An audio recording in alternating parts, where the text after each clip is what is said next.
3월 16일 의왕우리교회 새벽 예배에 함께 하시는 모든 성도님들을 환영하고 이 시간 축복합니다. 이 시간 우리가 함께 나눌 말씀은 누가복음 18장 31절에서 43절입니다. 35절에서 43절까지만 함께 읽도록 하겠습니다. 여리고에 가까이 가셨을 때에 한 맹인이 길가에 앉아 구걸하다가 무리가 지나감을 듣고 이 무슨 일이냐 물은데 그들이 나사렛 예수께서 지나가신다 하니 맹인이 외쳐 이르되 다윗의 자손 예수여 나를 불쌍히 여기소서 하거늘 앞서가는 자들이 그를 꾸짖어 잠잠하라 하되 그가 더욱 크게 소리질러 다윗의 자손이여 나를 불쌍히 여기소서 하는지라. 예수께서 머물러 서서 명하되 데려오라 하셨더니 그가 가까이 오매 물어 이르시되 내게 무엇을 하여 주기를 원하느냐. 이르되 주여 보기를 원하나이다. 예수께서 그에게 이르시되 보라 내 믿음이 너를 구원하였느니라 하시매 곧 보게 되어 하나님께 영광을 돌리며 예수를 따르니 백성이 다 이를 보고 하나님을 찬양하니라. 아멘. 우리들의 삶에는 문제가 가득합니다. 하루에도 우리의 머리를 아프게 하는 여러 가지 문제들이 생겨나기도 합니다. 어떤 문제들은 금방 해결되기도 하지만 또 어떤 문제들은 평생을 두고 우리를 괴롭게 하는 경우도 있습니다. 많은 사람들이 자신의 문제를 가지고 하나님께 기도하지만 모든 사람이 기도의 응답을 경험하는 것은 아닙니다. 어떤 사람은 기도 응답을 받지만 또 어떤 사람들은 응답을 받지 못합니다. 오늘 말씀은 장애를 안고 평생을 고통스럽게 살아가고 있던 한 사람이 예수님을 만나 그 문제를 해결받게 되는 은혜로운 한 사건을 다루고 있습니다. 어느 날 예수님이 제자들과 함께 예루살렘으로 가시던 길에 여리고성에 들어가게 되었습니다. 그때 여리고성 문 앞에서는 한 맹인이 구걸을 하고 있었습니다. 평소보다 많은 사람들이 모여들자 무슨 일이 일어나는지 궁금해진 이 맹인은 주변 사람들에게 무슨 일이 있느냐고 물어보았고 그러자 그 주변에 있는 사람들은 그에게 나사렛 예수가 지나가고 있다라고 대답해 주었습니다. 이 대답을 들은 맹인은 큰 소리로 외치기 시작했습니다. 다윗의 자손 예수여 나를 불쌍히 여기소서. 사람들은 맹인에게 분명 나사렛 예수라고 말해 주었는데 맹인은 예수님을 향해 다윗의 자손 예수여 라고 소리쳤습니다. 이 두 고백 사이에는 커다란 차이가 있습니다. 나사렛 예수라고 부르는 말에는 예수님을 단순히 나사렛 출신의 유명한 선지자 혹은 랍비를 의미하는 말이지만 다윗의 자손 예수여 라는 말은 예수님이 곧 선지자들이 오시라고 예언했던 그 메시아가 바로 예수님이다라는 의미를 포함하고 있기 때문입니다. 예수님을 어떤 분으로 생각하는가는 그 사람의 신앙에 있어서 매우 중요한 영향을 끼치게 됩니다. 왜냐하면 예수님을 오직 구원자로 고백하는 사람들만이 참된 구원과 회복을 경험할 수 있게 되기 때문입니다. 예수님이 이 땅에 오셨을 때 수많은 사람들이 예수님을 만났지만 모두가 구원자이신 예수님을 만난 것은 아니었습니다. 많은 사람들은 오늘 여리고 사람들처럼 예수님을 단순히 지혜로운 랍비 중에 한 사람이라고 생각하였습니다. 예수님을 대적하던 바리새인들은 서기관들은 오히려 예수님을 귀신 들린 사람이라고 비난하였습니다. 하지만 오늘 맹인과 같이 예수님을 다윗의 후손 즉 메시아 구원자로 생각한 사람들이 있었습니다. 여러분, 이러한 여러 사람들 중에 과연 어떠한 사람이 구원을 받고 자신의 문제를 해결받게 되었을까요? 바로 예수님을 구원자로 믿고 따랐던 사람들입니다. 그러므로 예수님께 나아가 자신의 문제를 해결받기를 원하는 사람은 예수님이 어떠한 분이신지를 바로 고백할 필요가 있습니다. 여러분에게 예수님은 어떠한 분이십니까? 예수님은 정말 베드로의 고백처럼 여러분에게 그리스도여 살아계신 하나님이십니까? 많은 사람들이 이렇게 물어보면 네, 그렇습니다. 그분은 그리스도시고 살아계신 하나님의 아들이시고 나의 구원자이십니다. 라고 말합니다. 하지만 그 중에 사실은 진정한 고백이 아니라 가짜 고백을 하고 있는 사람들이 많이 있습니다. 정말 그런 고백, 진실한 고백을 하는 사람과 아닌 사람들 간에 중요한 차이점이 있습니다. 예수님을 나사렛 예수로 인식하는 사람들은 예수님과 거래를 하려고 합니다. 내가 이것을 예수님을 위해서 할 테니 이러한 문제를 저에게 해결해 주십시오. 더 많은 돈을 주십시오. 더 형통한 삶을 주십시오. 이런 거래를 하는 것입니다. 그런데 예수님을 그리스도요, 메시아로 진정 고백하는 사람들의 특징은 무엇이냐면 예수님의 앞에 나아가 그 앞에 엎드리는 것입니다. 그리고 간청하는 것입니다. 주여 이 자를 불쌍히 여기소서. 이 자를 불쌍히 여기소서. 제게는 아무것도 없습니다. 주님께 드릴 수 있는 것이 아무것도 없습니다. 저는 죄인이기 때문에 주님 앞에 감히 설 수도 없는 그런 미천한 존재입니다. 주님 부디 저를 불쌍히 여겨 주시옵소서. 은혜를 내려 주시옵소서.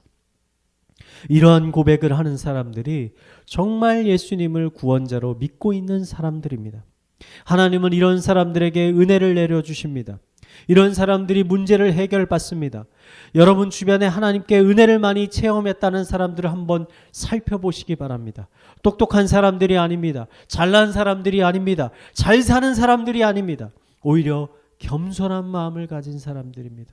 내가 무언가 할 수 있다라고 주장하는 사람들이 아니라 나는 아무것도 할 수 없습니다. 나는 오직 하나님의 은혜가 필요한 사람입니다. 라고 고백하는 사람들이 하나님의 충만한 은혜를 경험하고 있지 않습니까? 맹인의 간구를 들은 예수님은 그에게 이렇게 말씀하십니다.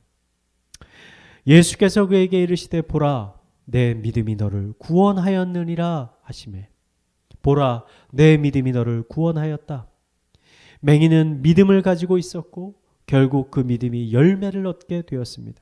기도의 응답을 받게 되었습니다. 큰 은혜를 경험하게 되었습니다. 저는 이 부분을 읽으면서 이 놀라운 치유의 사건도 중요하다고 생각되지만 이러한 예수님의 말씀 후에 이어지는 이 맹인의 반응이 정말 중요하다는 생각을 합니다. 18절 43절에 이렇게 기록되어 있습니다. 곧 보게 되어 하나님께 영광을 돌리며 예수를 따르니 백성이 다 이를 보고 하나님을 찬양하니라. 눈을 뜨게 된 맹인, 예수님의 은혜로 눈을 뜨게 된 맹인이 가장 먼저 한 것은 하나님께 영광을 올려드리는 겁니다. 하나님을 예배하는 것입니다. 하나님을 찬양하는 것이었습니다. 맹인은 눈을 뜨게 돼서 지금껏 보고 싶었는데 보지 못했던 것들을 보러 달려나간 것이 아니라 은혜를 경험한 그는 곧바로 하나님을 찬양했던 것입니다. 어떤 분들은 기도 응답을 받고 자신의 문제가 해결되면 뒤도 안 돌아보고 곧바로 세상으로 달려가 버립니다. 그리고 자신이 원하는 대로 마음껏 누리면서 즐기면서 세상을 살아갑니다. 여러분 이것은 잘못된 것입니다. 이것은 하나님을 모욕하는 것입니다. 누군가 물에 빠진 여러분을 구해줬는데 자신을 구해준 그 사람에게 감사하기는커녕 살았다 하면서 또 신나게 놀러가 버린다면 그것은 자신을 구해준 사람을 모욕하는 일일 것입니다. 하나님의 은혜를 경험한 사람이 가장 먼저 해야 하는 일은 바로 그러한 은혜를 베풀어 주신 하나님께 감사와 영광을 올려드리는 것입니다. 하나님과 거래를 하는 사람은 자신이 원하는 것을 얻은 후에 자신이 원하는 대로 살아갑니다. 하지만 하나님의 은혜를 경험한 사람은 예수님의 말씀에 순종하는 삶을 살아가게 됩니다. 이 시간 삶에 문제가 있으신 분들이 있다면 하나님께 간절히 기도하시기 바랍니다. 포기하지 말고 겸손한 마음으로 기도하시기 바랍니다. 그리고 기도 응답을 받았을 때 무엇보다 하나님께 영광과 찬양과 경배를 올려드리시기 바랍니다. 그리고 예수님을 온전히 쫓으시기 바랍니다. 그럴 때 여러분의 삶 가운데 오늘 맹인이 경험한 것 같은 놀라운 하나님의 은혜가 더 충만하게 부어질 것입니다. 이 시간 이 예배에 함께 하시는 성도님 모두가 이 맹인과 같이 하나님께 삶의 모든 문제들을 해결받고 그 은혜를 찬양하며 하나님이 기뻐하시는 뜻대로 살아가게 되는 귀한 성도님들이 되시기를 이 시간 마지막으로 축원드리겠습니다. 이 시간 우리 말씀을 묵상하며 함께 기도하겠습니다. 하나님, 이 시간 예수 그리스도의 보혈을 의지하여 주님 앞에 나아갑니다. 보혈의 능력으로 우리가 하나님의 거룩한 자녀가 되었음을 깨닫게 하여 주시고, 자녀가 부모를 의지하듯이 기도와 간구를 통해 우리의 필요를 하나님께 겸손하게 구할 수 있게 하여 주시옵소서. 우리의 기도를 들어주시고 또 응답하여 주시옵소서. 우리 이러한 기도 제목을 가지고 함께 기도하도록 하겠습니다. 기도하시겠습니다. 하나님 아버지, 이 시간 예수 그리스도의 보혈을 의지하며 주님 앞에 나아갑니다. 그리고 주님 앞에 소리칩니다.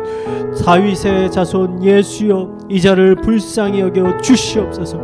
다윗의 자손 예수여, 이 자를 궁일히 여겨 주시옵소서. 오직 예수 그리스도의 은혜와 자비와 긍휼과 사랑, 은혜를 의지하며 주님 앞에 나아갑니다. 이 자는 죄인입니다. 주님 앞에 드릴 것이 없습니다. 주님 앞에 내세울 것이 없습니다. 아버지, 겸손히 무릎 꿇고 주님 앞에 은혜를 바라며 나아가오니 이 자를 용서하여 주시고 이 자를 새롭게 하여 주시고 이 자를 회복시켜 주시옵소서. 아버지, 우리의 삶의 문제에 있는 모든 것들을 해결하여 주시고 하나님의 형통케 하시는 은혜가 우리의 삶 가운데 부어질 수 있도록 인도하여 주시옵소서. 이런 은혜에 온전히 반응할 수 있도록 하여 주시고, 하나님을 높일 수 있도록 하여 주시고, 하나님을 찬양할 수 있도록 하여 주시옵소서. 아버지, 이 맹인과 같은 믿음을 가지고 주님 앞에 나아갈 수 있도록 하여 주시옵소서. 우리 여섯 교회를 위해서 기도하겠습니다.